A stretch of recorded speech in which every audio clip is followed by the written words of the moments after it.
Alors, j'ai encore une petite question, Anaïs. Comment est-ce qu'on fait quand on a un ado qui veut pas, enfin, qui refuse de voir ses émotions ou accepter ses émotions et qui est dans le déni? Comment est-ce qu'on en parle avec lui? Comment est-ce qu'on l'amène à prendre conscience de son mécanisme, de son non-mécanisme? Enfin, voilà. Ben, pour ça, j'ai fait une super technique d'impact avec un ado, Nicolas, qui mettait constamment un couvercle sur ses émotions. En fait, il avait perdu sa grand-mère 1 an avant. Il était très attaché à sa grand-mère, donc ça a été difficile. Mais très vite, il s'est fermé, il a mis un couvercle et il a fait comme si de rien n'était. Et ses parents, à chaque fois qu'ils lui posent la question, tout va bien, il va très bien. Sauf que ses notes, elles ont carrément chuté, elles se sont cassées la figure. Il a plus d'amis, il voit plus personne, il passe son temps, sur les jeux vidéo. Les seules personnes avec qui, il communique vraiment, c'est les gens avec qui il joue en ligne. Mais voilà, c'est des gens qu'il a jamais rencontrés, avec qui il parle uniquement pendant qu'il joue. Donc quand même, il y a un petit peu des signes que ça va pas si bien que ça. Mhm. Et moi, quand je l'ai reçu, bah, déjà, il était forcé évidemment, hein, il est pas venu de lui-même. Et donc il me dit que, voilà, ça va, que oui, sa grand-mère, c'était triste, mais c'est la vie, elle était vieille, c'est pas la fin du monde. OK. Alors ce que j'ai fait comme technique d'impact, c'est avec un verre d'eau. Hop, donc ce que j'ai fait, c'est je lui ai expliqué que ce verre, ça le représentait lui et l'eau dans la carafe, ça représente ses émotions. Donc ce qui s'est passé, c'est que, sa grand-mère est morte et ça a été difficile à vivre pour lui. Il a ressenti plein d'émotions qui étaient pas très agréables et comme c'était pas très agréable, ce qu'il a fait, c'est qu'il a mis un couvercle dessus. Donc là, je prends une feuille de papier, j'en déchire un morceau pour représenter le couvercle que je pose dessus et je lui dis: «Donc tout va bien. Tu vois pas trop ce qu'il y a à l'intérieur, tu continues ta vie, ça se passe bien. Et puis quand même, il y a un moment où, ça revient, tu repenses à ta grand-mère, tu pas très bien à nouveau. Donc hop, ça remplit un peu le verre, mais il y a le couvercle, c'est pas grave. Et puis il y a des contrariétés, il y a tes parents qui des fois, te poussent à faire des choses que tu pas envie de faire, tu dois ranger ta chambre, ils t'obligent à sortir, donc c'est pas agréable. De temps en temps, tu fais un petit peu de sport, donc hop, là, ça se vide un tout petit peu. Donc ça va, ça passe, ça tient. Et puis quand même, ça recommence, tu te disputes avec tes parents et là, tu es très en colère. Mais bon, c'est rien.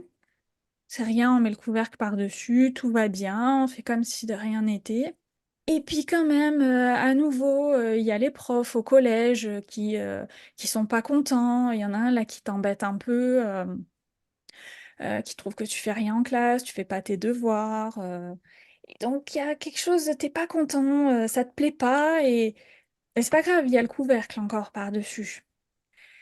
Et tu continues comme ça, petit à petit et en fait, bah, le truc c'est que là, tu vois, c'est plein et si tu regardes bien, bah, ça a débordé, là, il y a de l'eau un peu partout. Petit à petit, ton couvercle, il est en train de s'abîmer. Là, tu peux plus rajouter grand-chose et la moindre contrariété, bah, ça en met encore plus partout et là, ça va pas. Parce que tu essaies de garder ton couvercle et tu as de l'eau partout et tu sais pas quoi en faire de tout ça.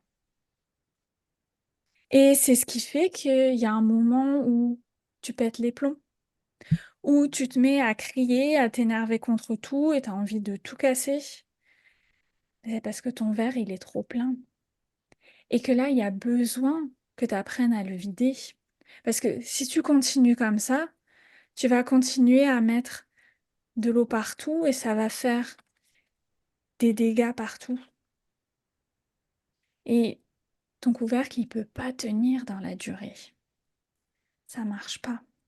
Et là, en fait, en lui montrant ce qui se passe à l'intérieur, le résultat de toutes ces émotions qu'il accumule, de ces crises de colère qu'il a déjà manifestées au moins 2 fois, Là, il a le déclic et il comprend que effectivement, même s'il a l'air de rien, même s'il a l'impression de ne pas ressentir les choses, elles sont là à l'intérieur. Et que cette stratégie de mettre un couvercle sur ses émotions, elle marche pas dans la durée. Mais évidemment, après, ça s'arrête pas là. Après, on va continuer avec les outils qu'on a pour dire bah, comment est-ce que tu vas apprendre à vider ton verre au fur et à mesure. Pour l'instant, tu sais pas le faire. On va l'apprendre ensemble. Mais là, cette technique d'impact, elle permet vraiment de créer le déclic et de lui donner envie de changer les choses, de prendre ses responsabilités. Et la première fois que j'ai fait cette technique d'impact, j'avais pas encore le plateau, je mettais pas un plateau à chaque fois que j'utilisais de l'eau. Et mon papier cartonné, en fait, je l'ai posé sur ma table blanche. Et il se trouve que quand je l'ai enlevé, ben, ça m'a fait une belle marque bleue. C'est un papier bleu. Ça a fait une belle trace bleue sur ma table blanche. Et ça, je m'en suis servi. En fait, j'ai dit, bah, tu vois, ce couvercle-là, ça peut même créer des dégâts qu'on pensait pas, qu'on n'imaginait pas. Mm. Ça a abîmé ma table. Et c'est pas non plus une technique d'impact miracle qui fait que tout se résout d'un coup, mais c'est une technique d'impact qui permet d'ouvrir la discussion, de créer le lien, de le faire se rendre compte que effectivement, ce qu'il a mis en place, ça fonctionne parce que la réalité c'est que ça fonctionne sur le moment, sur du court terme, mais que ça fonctionne pas sur du long terme. Merci, mais donc j'espère que ça va vous aider à créer des déclics avec les ados. Merci.